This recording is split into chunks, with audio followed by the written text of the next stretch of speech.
Hello guys, welcome back. So today we are going to do question 2, which is a polyfill of Promise.all. So what we will do is like today we are going to implement how Promise.all work in the backend.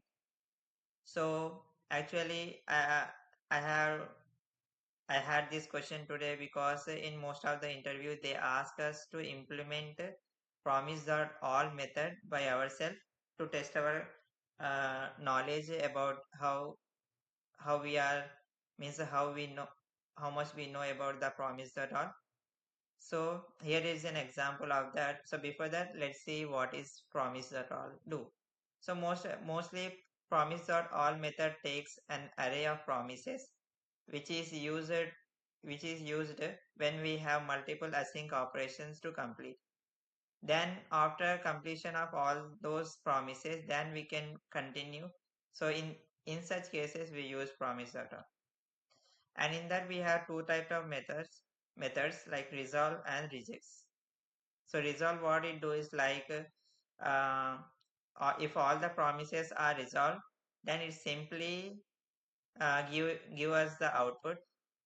And if there is any issue with any promise, then it immediately gives a error message that there is something issue with it.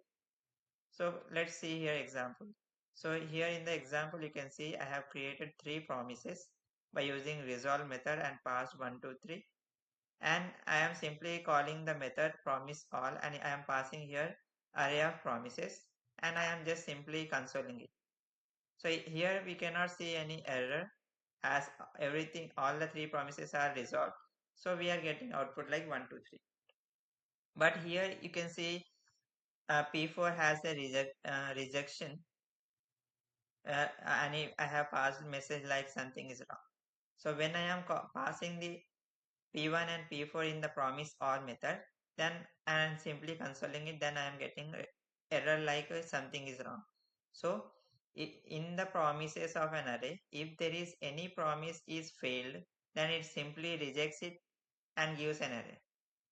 So let's see how we can implement Promise.all. So come to here and let's create so here I will write like implement implementation of Promise.all. So here we will write like const promise all, which takes an parameter like promises,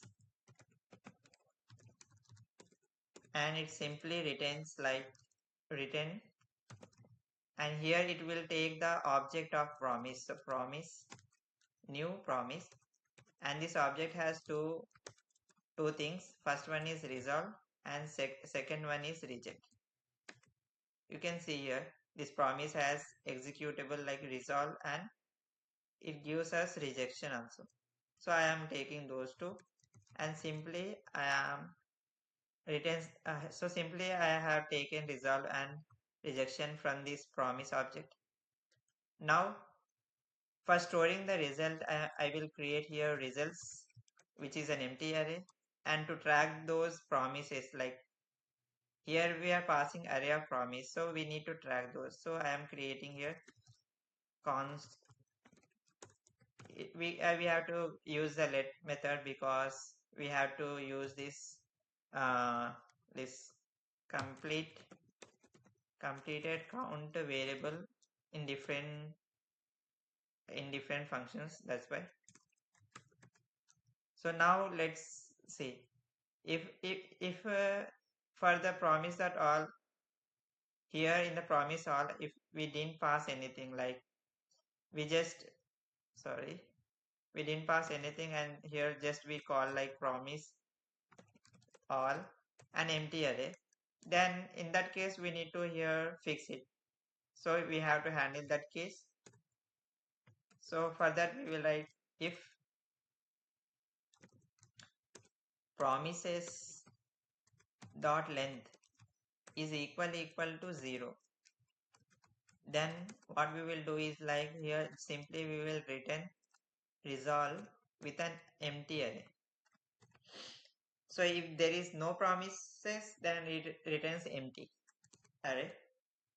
If not, we will fetch all like promises dot for each. So we will use for each here, and from that we take promise and index, and simply we will return the promise.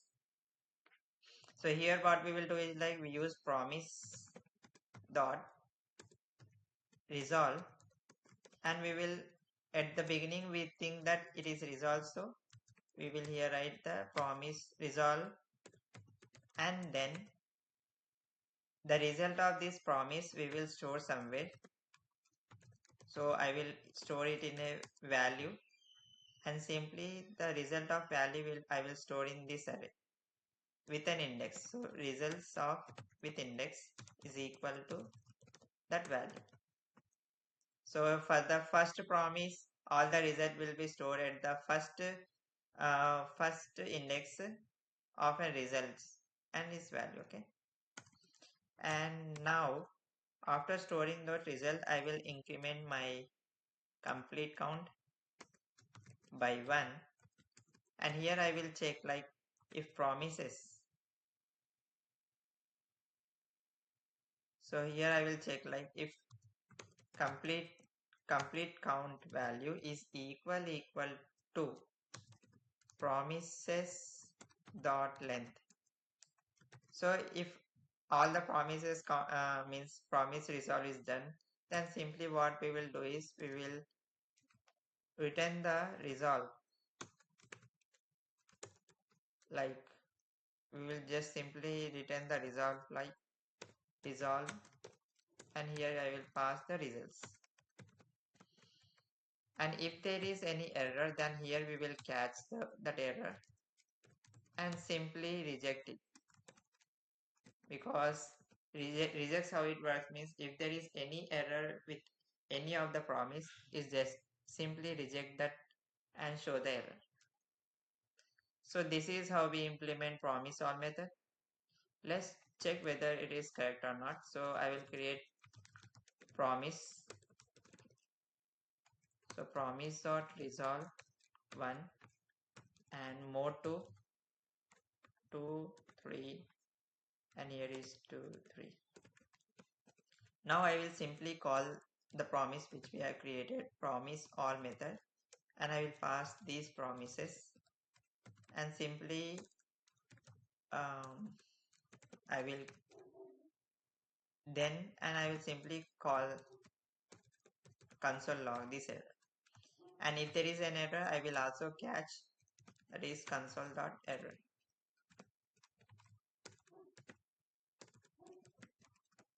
So let's run this code.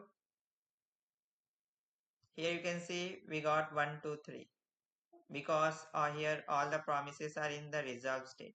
But when I pass here like p4 is equal to promise dot reject, and here I will write like something is wrong, and just I will simply again call the Promise.all method with p1 and p4, and then I will console log, and I will also catch the error.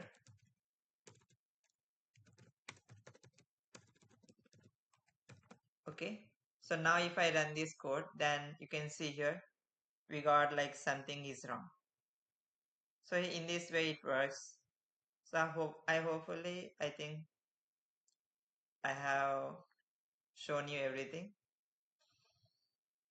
So I will push this code to my GitHub, and I also provide the link of GitHub in my description, so you can check from there.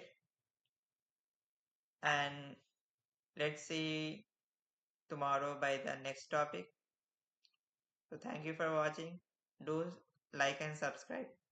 And if you have any question, then you can pin me in the comment. I will respond to that. Okay. So thank you.